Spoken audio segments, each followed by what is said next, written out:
Hi there, welcome back to the YouTube channel, and I'm starting this video with a little thing. This is me being very self-centered today with the deck. It's not something you would have seen before, I hope, but someone mentioned it ages ago. I'm talking about 6-7 months ago on the stream that it'd be funny to see this deck, and it's been sitting in the back of my mind ever since. And I was trying to think of the fourth video for this week, and this is what I've come up with. So, because I'm being self-centered, it is Edric, Spymaster of Trest. 1 blue and green for a 2/2 elf rogue, and whenever a creature you control deals combat damage to opponents, draw a card. Or whenever a creature deals combat damage to one of your opponents, draw a card. So it does help your opponents out a little bit as well. So yeah, a little bit of giving. But I want to have some fun with it because someone on the stream said it'd be really funny if all the creatures in the deck were just 1 mana, with the exception of Edric, and that is what today's deck is. So bear with me while I be very me focused for a change. So here we go. All the creatures in the deck are 1-drops. There's nothing more fancy than that in here. So all of these you will recognise, I'm sure. So an Azorius Shepherd stops all our 1-drops being countered, but you know, pay the 5 mana at some stage and turn all of the elves into dinosaurs does give us a little bit of a win condition.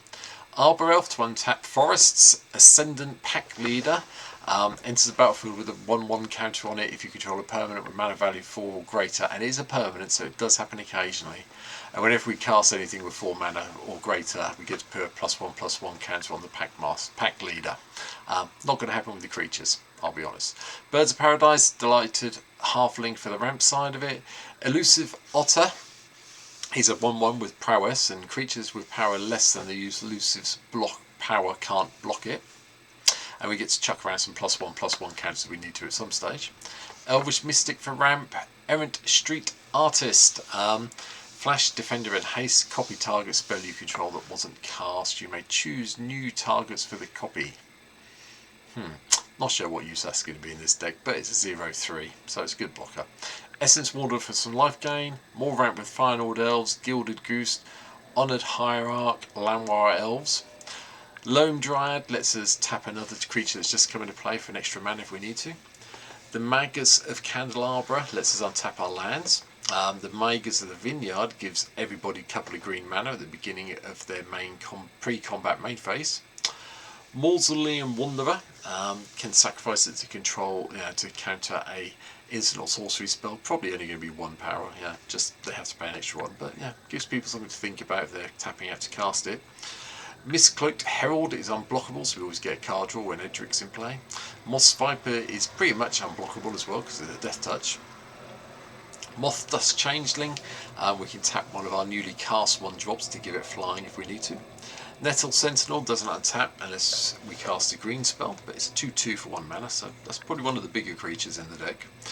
Ovier Pashi's Sage Crafter. If we can get this going to make some big colours construct artifact creature tokens, we're going to be happy, but otherwise it chucks out servos. Scoop Mob gets bigger when we get to control 5 or more lands. Scythe a Leopard. Land 4 gets +1/+1 until the end of the turn. Signal Pest pumps up all our 1/1s when we attack with it, and it can't be blocked except by creatures with flying or reach, so we usually do get the +1 power for most of the creatures because this doesn't get blocked that often. Sky Shroud Ranger lets us put more lands into play. Scythe the Blade's unblockable. Snare Master Sprite enters. We can pay 2 when you do tap target creature and opponent controls, put a stun counter on to get a little 1/1s through.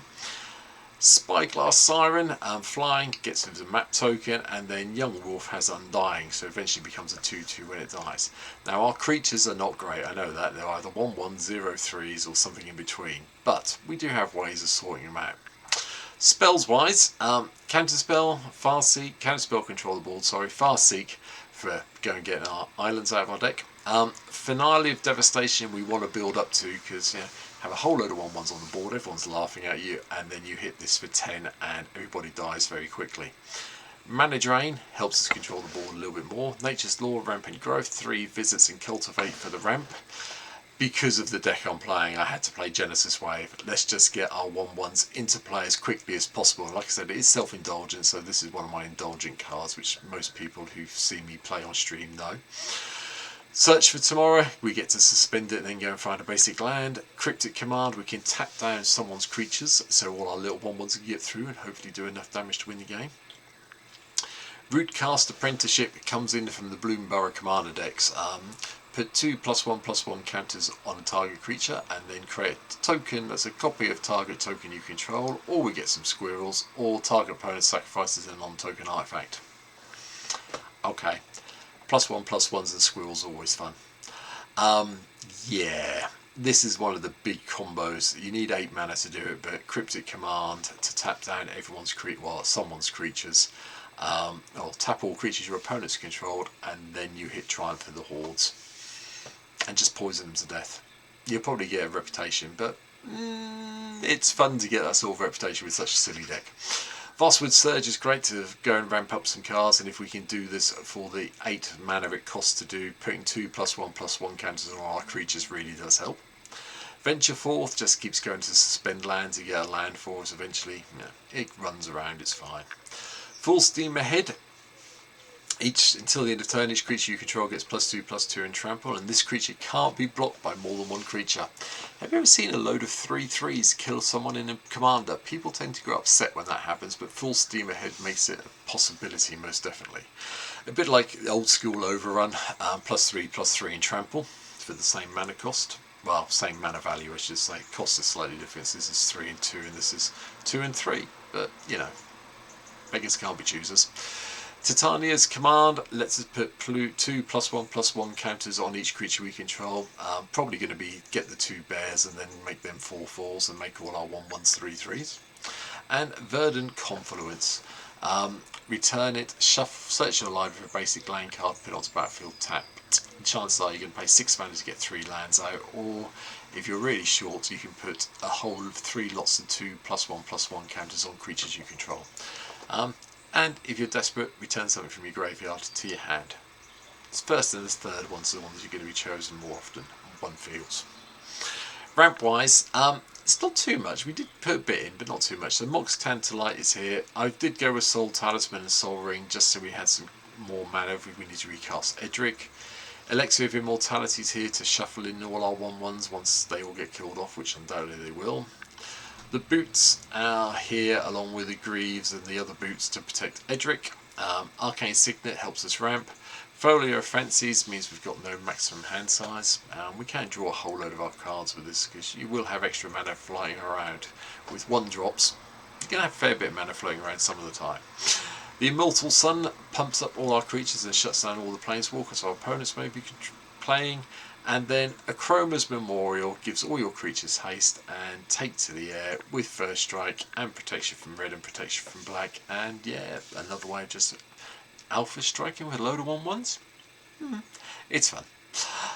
Enchantment wise, I'll skip the first one I know, but Ristic Studies here so we can get some card draw. Tributes to the World Tree because that makes our 1/1s bigger. They become 3/3s basically when they come into play.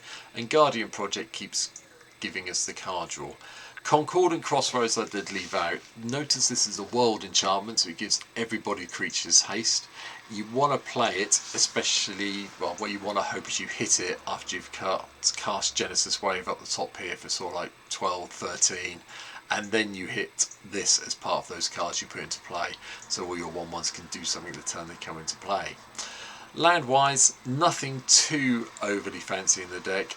Alchemist's Refuge is here just so we can play our 1/1s as flash. Do it at someone's end step the turn before yours, and then you get all your 1/1s in play and you can use them and go for the attack with Edric at that stage. Arch Volcanza gives us a little bit of card draw, and then we have the usual selection of blue and green lands all the way through. 10 forests, 10 islands, just so we're clear. I like Fountain Port. Fountain Port will be turning up a little bit more, especially this deck. We do have 4 mana laying around a lot of the time, so we might as well get a treasure out of it to help us occasionally. Mikokuru's Centre of the Sea. Everyone becomes your friend when you play this. You'll be surprised if you're left alone. You've got 1/1s, you're not a threat. Misty Rainforest, Reliquary Tiles we don't get our hands, we can have our maximum hand size, and then just blue and green dual lands. Vine Glimmer Snarl I quite like in this deck because we do basically make it come into play on tap most of the time, and then Yavimaya, Cradle of Growth, to ensure that everything makes green mana that we need. Now, this is by no way a cEDH deck for Edric. This is purely something I want to do that's completely self-indulgent. I've been meaning to do it for a while. I will come back to Edric at some stage and do a full-on proper commander deck with him. He does deserve his own deck, but this is just something I want to have some fun with, just for something completely different that you can play maybe if you want to, have some fun at your Friday night Magic Commander sessions or around the kitchen table with some friends. It is not anywhere near my usual power level of decks, I'm aware of that, but it is just fun, and you can't ignore a little bit of fun occasionally in Commander. So that's it for today's deck. I hope you've enjoyed this kind of weird, freaky take on Edric. Please leave me some comments down below if you think there's any one drops I've missed out that should be in the deck. I will, like I say, Edric will get done again. Hit the subscribe button down below if you can. Love it if you could. There's 570 of you subscribed as I record this. See how close we can, see where we get to by the end of the year, basically. I'll be back next week. I will kick off next week with the Duskworn card, just because they are starting to come out a bit more. There's another one that's caught my eye. But if there's anything else you would like to see me cover on the channel for next week, I've got 3 videos, 3 video slots that I really don't know what I'm going to do with yet.